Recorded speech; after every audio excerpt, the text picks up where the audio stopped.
മഴക്കാലത്ത് rubber tapping നടത്തുന്നതിനു വേണ്ടി മഴമറ സ്ഥാപിക്കുന്ന പണി റബ്ബർ തോട്ടങ്ങളിൽ തകൃതി. മരങ്ങളിൽ ഞൊറിവെച്ചൊട്ടിക്കുന്നതിനുള്ള പ്ലാസ്റ്റിക് കടലാസ്, ടാർ നിർമ്മിത പശ, ടേപ്പ്, ക്ലിപ്പ് തുടങ്ങിയ സാമഗ്രികൾ വാങ്ങുന്നതിനും മഴയ്ക്ക് മുമ്പായി മരങ്ങളിൽ സ്ഥാപിക്കുന്നതിനും വേണ്ട ഒരുക്കങ്ങളിലാണ് റബ്ബർ കർഷകർ. മഴയ്ക്ക് താൽക്കാലിക ശമനമായതോടെയാണ് കർഷകർ പണികൾ ആരംഭിച്ചിരിക്കുന്നത്. വെട്ടുപട്ടയ്ക്ക് മുകളിലായി പശ തേക്കേണ്ട സ്ഥലത്തെ തൊലിയിലെ മൊരി ചുരണ്ടിക്കളഞ്ഞ് പശ തേച്ച് ഞൊറിവെച്ച് പ്ലാസ്റ്റിക് ഷീറ്റ് ഒട്ടിക്കും. അതിനു മുകളിൽ മഴവെള്ളം ഇറങ്ങാത്ത രീതിയിൽ ടേപ്പ് ഒട്ടിച്ച് സ്ട്രാപ്ലർ ക്ലിപ്പ് ചെയ്താണ് മരങ്ങളിൽ റെയിൻ ഗാർഡ് പിടിപ്പിക്കുന്നത്. ഒരു മരത്തിൽ റെയിൻ ഗാർഡ് സ്ഥാപിക്കുന്നതിന് ഒരേ സമയം 5 തൊഴിലാളികളുടെ സേവനം വേണം. തൈ റബ്ബർ ഉള്ളവരും നാമമാത്ര കർഷകരും റെഡിമെയ്ഡ് ഷെയ്ഡുകളും റബ്ബർ മരങ്ങളിൽ പിടിപ്പിക്കുന്നുണ്ട്. കനത്ത മഴയ്ക്ക് മുമ്പ് തന്നെ റബ്ബർ മരങ്ങളിൽ പശ തേച്ച് റെയിൻ ഗാർഡ് ചെയ്തില്ലെങ്കിൽ മഴയിൽ പശ മരത്തിൽ ഒട്ടിപ്പിടിക്കാതിരിക്കുകയും ടാപ്പിംഗ് നടക്കുമ്പോൾ മഴവെള്ളം ഇറങ്ങി റബ്ബർ പാൽ നഷ്ടപ്പെടുകയും ചെയ്യും. ഞങ്ങൾ ഫെബ്രുവരിയിലാണ് വെട്ട് നിർത്തിയപ്പോൾ മെയ് 27-28 ആയി. ഇപ്പോഴാണ് തുടങ്ങാൻ പോകുന്നത്.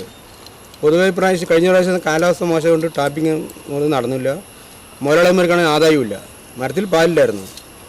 പാലില്ലാണ്ട് വന്നപ്പോൾ നമുക്കും പണിയില്ല. അതുകൊണ്ടാണ് ഇപ്പോൾ ഇത്രയും വെട്ട് നീണ്ടുപോയത്. അല്ലെങ്കിൽ ഒരു 10 ദിവസം മുന്നേ വെട്ട് തോണ്ടതാണ്. ഞാനൊക്കെ പണിയുന്ന തോട്ടത്തിൽ പണി തുടങ്ങിയിട്ട് പോലുമില്ല. കോവിഡ് ഇവിടെ ഇടിയൊക്കെയാണ്. അങ്ങനെയൊക്കെയാണ് കാര്യങ്ങൾ. ഇതിപ്പോൾ പ്ലാസ്റ്റിക് നമ്മളിപ്പോൾ 3 മാസം കഴിഞ്ഞ് പറിച്ച് കളയും. 3 മാസത്തെ വെട്ടം കിട്ടുള്ളൂ പ്ലാസ്റ്റിക് ഇട്ട് കഴിഞ്ഞാൽ. മഴയ്ക്ക് മുന്നോട്ടുള്ള നമ്മളെ പണി. ഇതിപ്പോൾ ജൂൺ, ജൂലൈ, ഓഗസ്റ്റ് ആകുമ്പോൾ ഇതിൻ്റെ കാലാവധി കഴിയും. ഓഗസ്റ്റ് നമുക്ക് പറിച്ചു കഴിഞ്ഞാൽ മഴ കുറയുമല്ലോ. അപ്പോൾ പറിച്ചു കളയുന്നവർ നമ്മൾ പുതിയത് വീണ്ടും തുടങ്ങിക്കൊണ്ടിരിക്കും.